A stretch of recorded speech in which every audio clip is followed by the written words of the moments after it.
The thing that keeps families awake at night, and particularly those incumbent business owners, the thing that keeps them awake at night is the worry about family. So, yes, we do worry about financials, and we do worry about our interests and our interest rates, and we do worry about our commodity prices and the weather. But the thing that really keeps us awake at night is our families. And so we need to have a family-centered process. Thinking about retirement as something defined by going, in Australia, we'd say it's not about going to the coast to die. It's actually about what does the next phase of our life look like? I lost my husband 3.5 years ago, suddenly, unexpectedly, on farm. And we are at our worst, at our most vulnerable. We cannot see clearly. We think we can. We can't. When I reflect back on what I was like 3.5 years ago, 2 years ago, 1 year ago, compared to now, there's a significant difference in our ability to think clearly and therefore make decisions. Welcome to the Farm Family Harmony podcast. I'm Elaine Froese, Farm Family Coach, here with another episode full of transition tips, tactics, and sometimes hard truths to get harmony on your farm.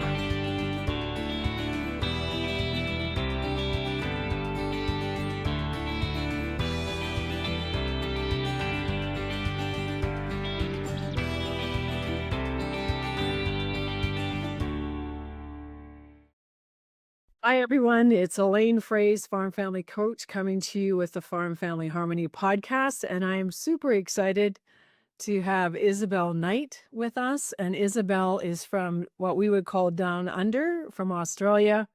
And Isabel, your name has been in front of me many times with our mutual friend, Dick Whitman, who I often refer to as one of my favorite farm consultants and friend from Idaho. But you are from New South Wales. So tell us a little bit about your farming background and where you are today and what you do with ProAgtive, your company.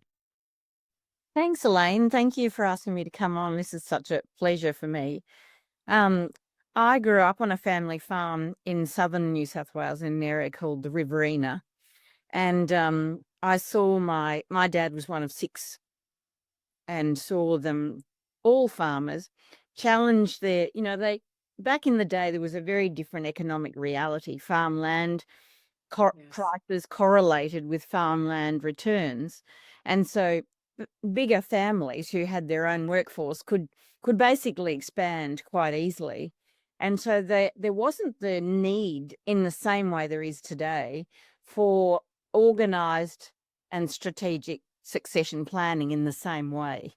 So because people could splinter off and run their own viable farms each, they didn't have to then work as a whole as they tend to have to now. And I finished school and university. I studied business law, and I did what I said I'd never do, and I married a farmer. So he was... Well, you and I have that in common. I never said never, but I married a farmer also. So here we are. So not all bad, though, all good. And so we moved to his family farm, which was a fifth generation farm. And for Australia, that's a long-standing generational farm. And what we experienced, he was the youngest of the four children, his family, was that his mother and father were really trying to make the right decisions for everybody. And, parents have that hat on, which is, how are we going to make sure that we look after ourselves as we age? And also, how do we do the right thing by the two that are on farm and the two that are off farm?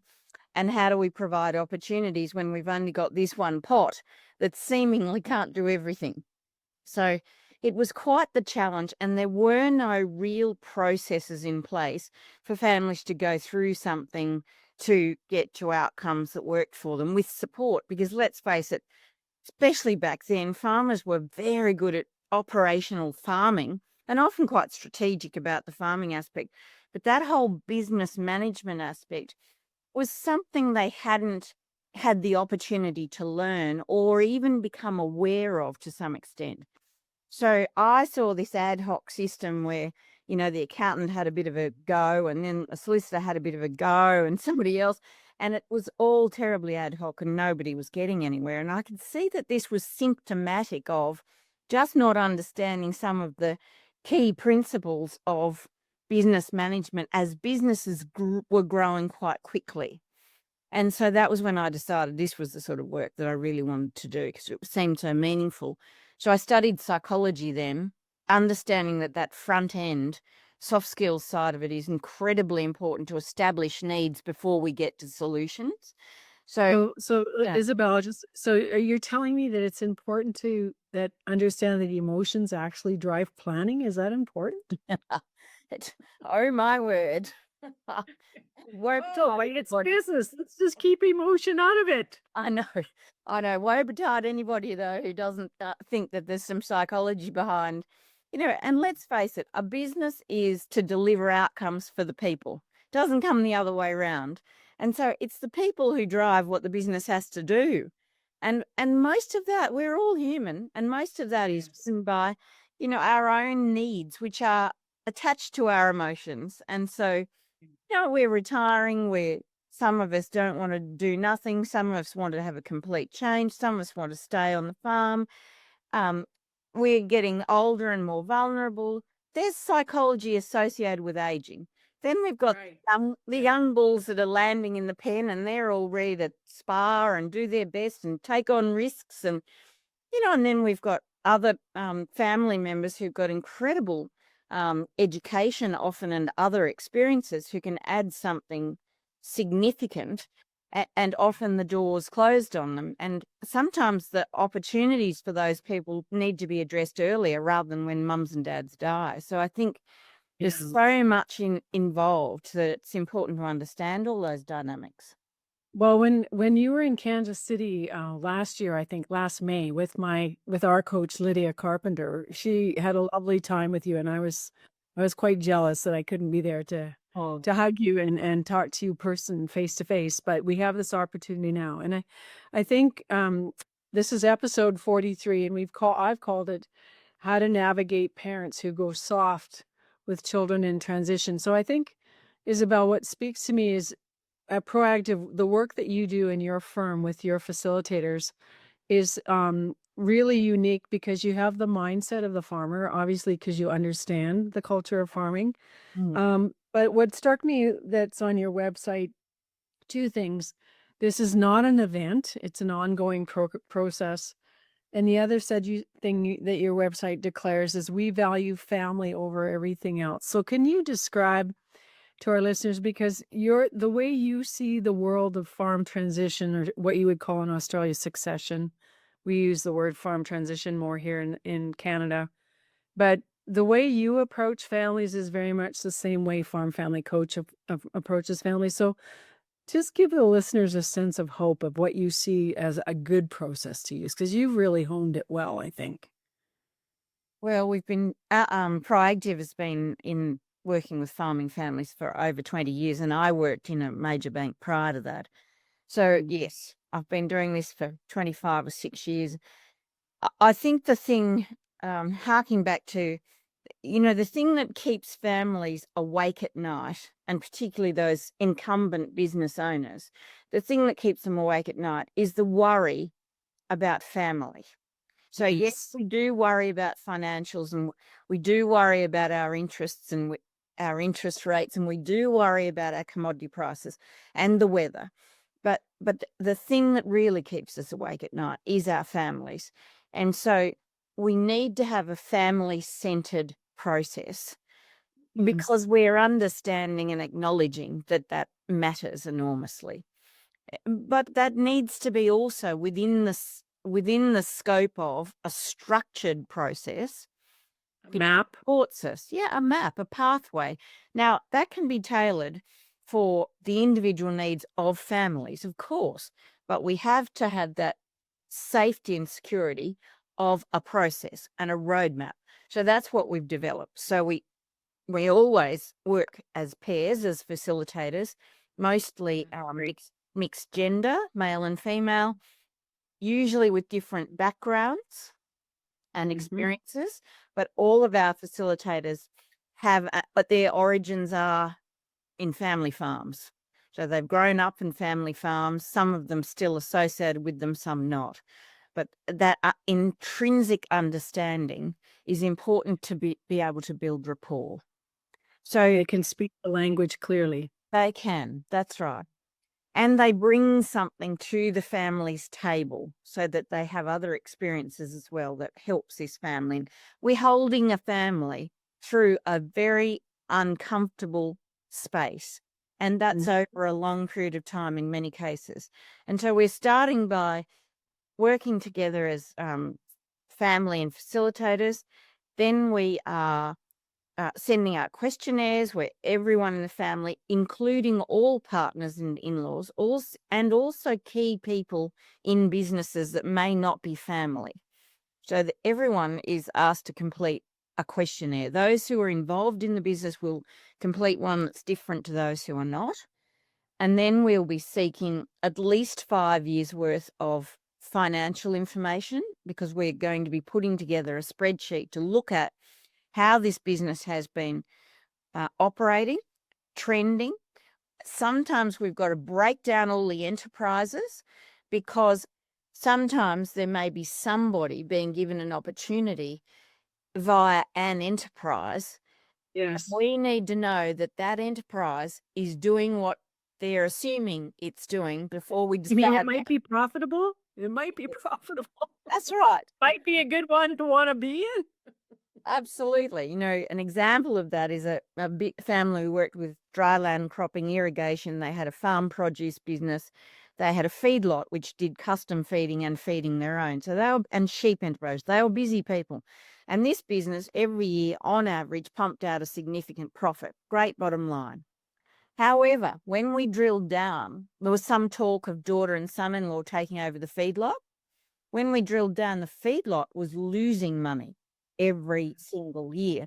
Drilled down further, it was the custom feeding that was losing every single year.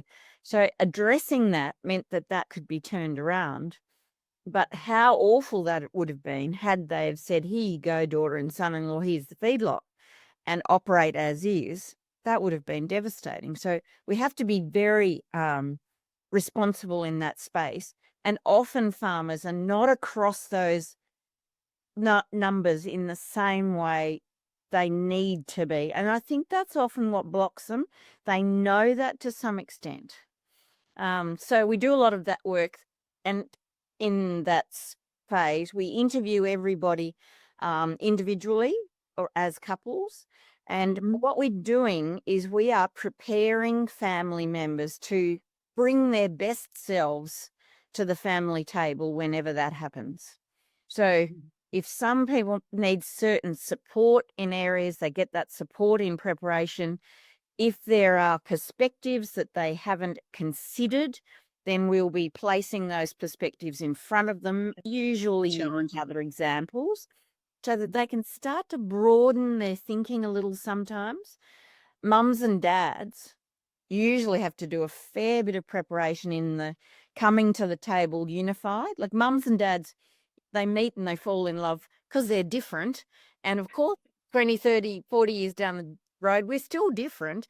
So we've got psychology is really strong. Yeah, so we've got to get on the same page. It's not appropriate, in my opinion, for mums and dads to work out their plan in front of their children. I think that's the work they need to do and bring to the table. And their kindness to the communication is their clarity. And Yes, being clear is kind. yes, and that can take a bit. Yeah, And being clear is kind, I always attribute to Brene Brown, because I think she's the one who brought it first, right? exactly, Brene Brown. So the thing is, what I love about your process now, you didn't tell us how many pages the questionnaire is, but I think it's 23 pages. It is. And I know that Dick Whitman's business question is 26 pages. So did you base your questionnaire with tips from his business? Is it Well, kind of Dick actually helped us write the questionnaire. And on the bottom of the questionnaire, it says copyright ProAgtive and Dick Whitman.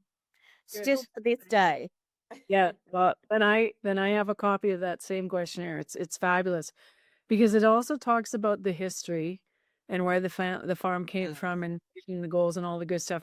But it really helps people know which parts of the questionnaire they don't have the capacity to answer either, Isabel, because that's where the gaps lie, right? So not only are you Telling. two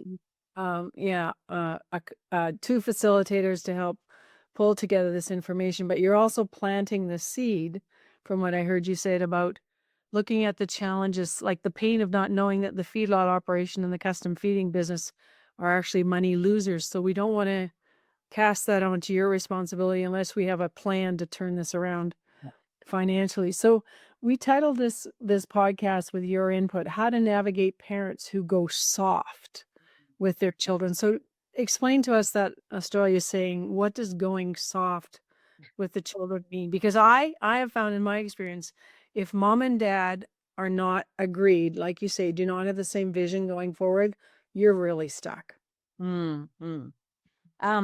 That's right. I agree. If mum and dad can't get on the same page, there's no point progressing to the strategic decision-making forums, because there'll be this push me, pull you going on, and they are the key decision makers. And often where they go soft is they won't roll up their sleeves to get on the same page, and then they start to lean in. That's right. And they start to lean into the next generation. And it would not be unusual to see potentially a farmer dad walk into a room almost with a gang of the farmers, and mum walk into a room feeling like she has to defend the interests of the others. So we don't want that. We don't want that. We've got a partnership of a mum and dad who, let's face it, have done a lot right to actually be still there, to be even talking about transition. So Right. I think it's bringing back people back to celebrating how successful they actually have been. This isn't about uncovering faults and making anybody wrong. This is about saying, well, what have we got to do to be kind, be clear, and be able to state what we want as a priority. And the next generation actually don't come first. They're certain. Oh, really? You take care of the founders first, do you? And sometimes we have to spell that out in several ways. Yes. But you know, it's easy when you're young. You think, oh, mum and dad are okay. You know, we'll look after mum and dad. And they're very gung-ho and just so excited and enthusiastic. And you want that fire in the belly combined with that old heads and experience. You want that. But we need to be quite strategic about that as well. And, you know, I think parents have been spending all their lives trying to do the right thing by the children, sacrificing a lot for the benefit of their children. And it's hard to switch to suddenly turn around, look at themselves in the mirror and say, just for now, we have to place ourselves first. Right. And so going soft means not taking care of their own needs as founders first. Yeah, that's right. Which does not benefit the next generation. No, because mom and dad need a clear financial path. In our trying to make things have a complex transition a little bit more, part of our map is the three things of income streams. What are the income streams going to be for mom and dad as they age in place on the farm or age? And secondly, what's housing going to look like? And thirdly, what's fairness going to look like? So just those are three key talking points that we use over and over again. So what's your superpower, Isabel, when you do have a mom and dad who have worked really hard for 40 years, like your husband, fifth generation farm, and they're just not aligned yet? What kinds of conversations? Because the listeners listening to this podcast are from Australia, they're from America, and they're from Canada, and overseas in the UK and even in South Africa.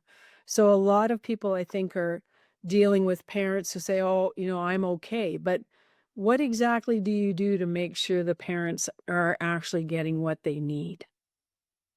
Well, can be quite a process. And of course, it does have to be a bit tailored because of the personalities and the dynamics of each couple.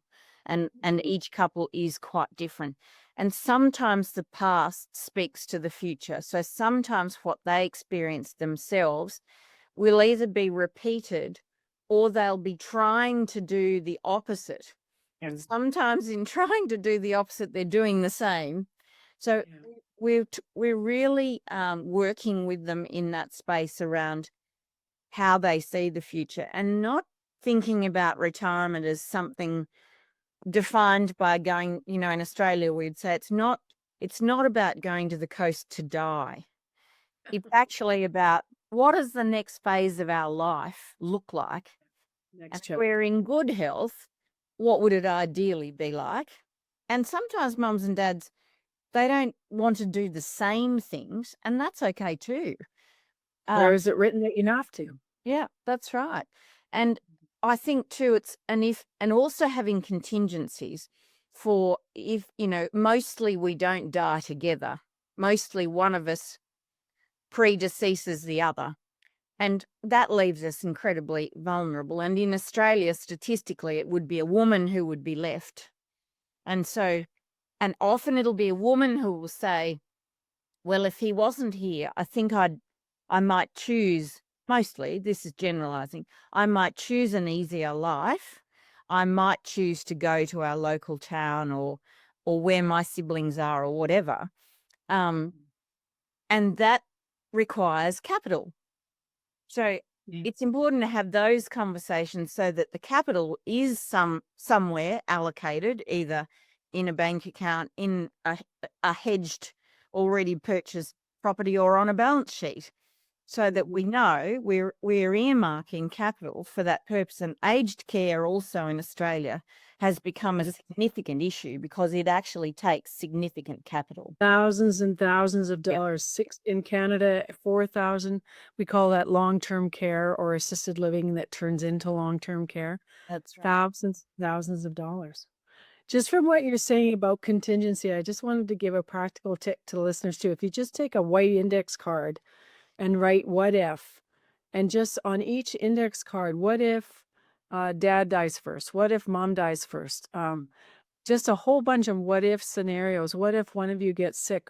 What would you like? What would you envision? I think that's a safe way to start thinking about all of these contingencies, Isabel, that you're talking about. Absolutely. What about the financial transparency? Because I just wrote a blog called Grandma, Please Stop Hurting Your Farm Family Transition. And I wasn't trying to be mean to Grandma, but because you said women typically, statistically, are the last ones to die in a couple, how are you preparing the next generation or the founders to make sure you have really good financial literacy and transparency, Isabel, in that founding couple? Because if the woman hasn't been an active business partner, there is a risk that she could get bullied when she becomes a widow to be changing the strategic plan of the farm, which is what my blog was about. When grandma's not educated, to know that she's really holding up the bus here.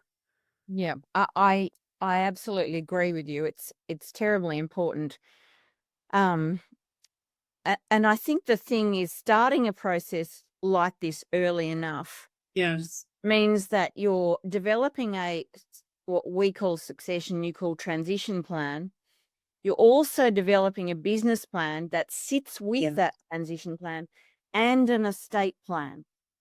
So the three are definitely interwoven and they must sit together and make sense. And I don't believe that anything should ever be left to a random date of death. You had just said that the business plan, the succession plan, and the estate plan need to be in sync with each other. But what was really, really important about what you said is I don't believe in a random date of death.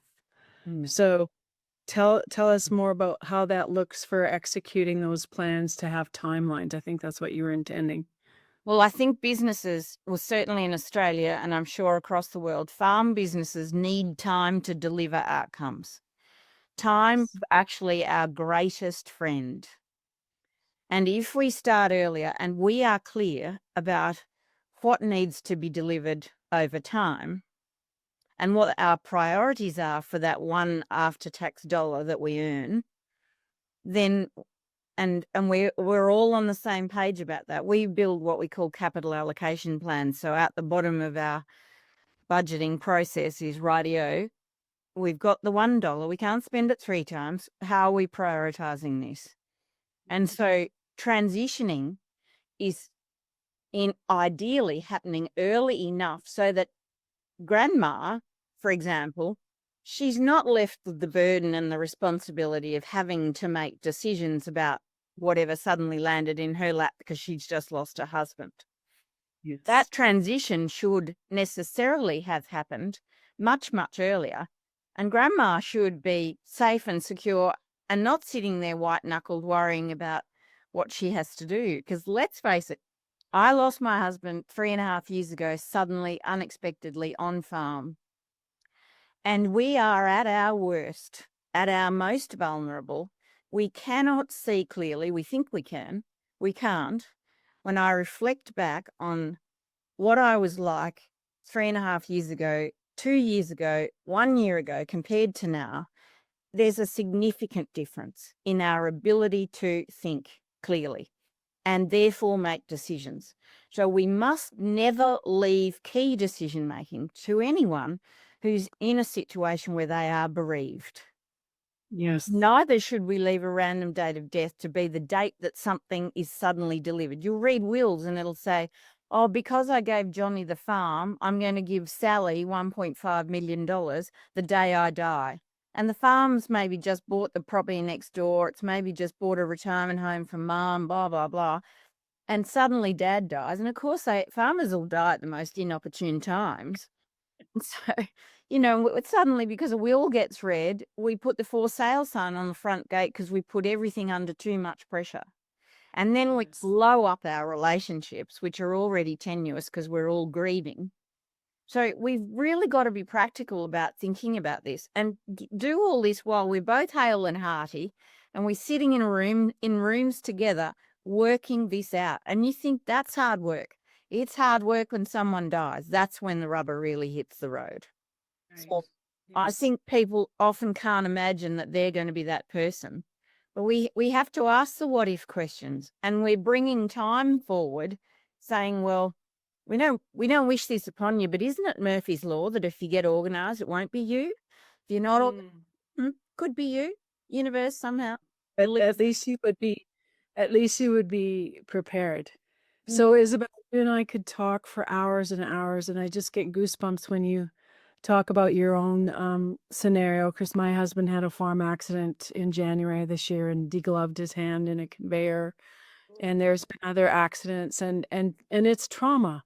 It's trauma to you, and obviously huge trauma when you lose your love and your business partner. And so we're not going to be motivated by hearing these trauma stories. I think something really important that you just said is time is our greatest friend if we choose to act.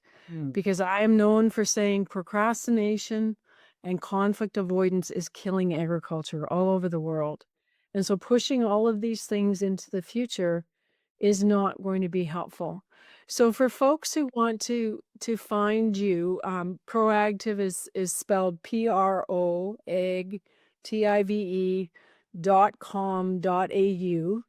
And we have lots of listeners in Australia, but I think your message about family wanting good outcomes and the parents being in alignment and not going soft and, oh, don't worry about me, I'll be fine kind of thing is not the right approach. No. And so thank you so much, Isabel, for your time this morning for you, this afternoon for me, and just really want to wish you all the best as you continue to make a huge impact in Australia. And also, we both need to give a shout out to Dick Whitman, who's our mutual friend, for all the tools that we use from his amazing management insights as well.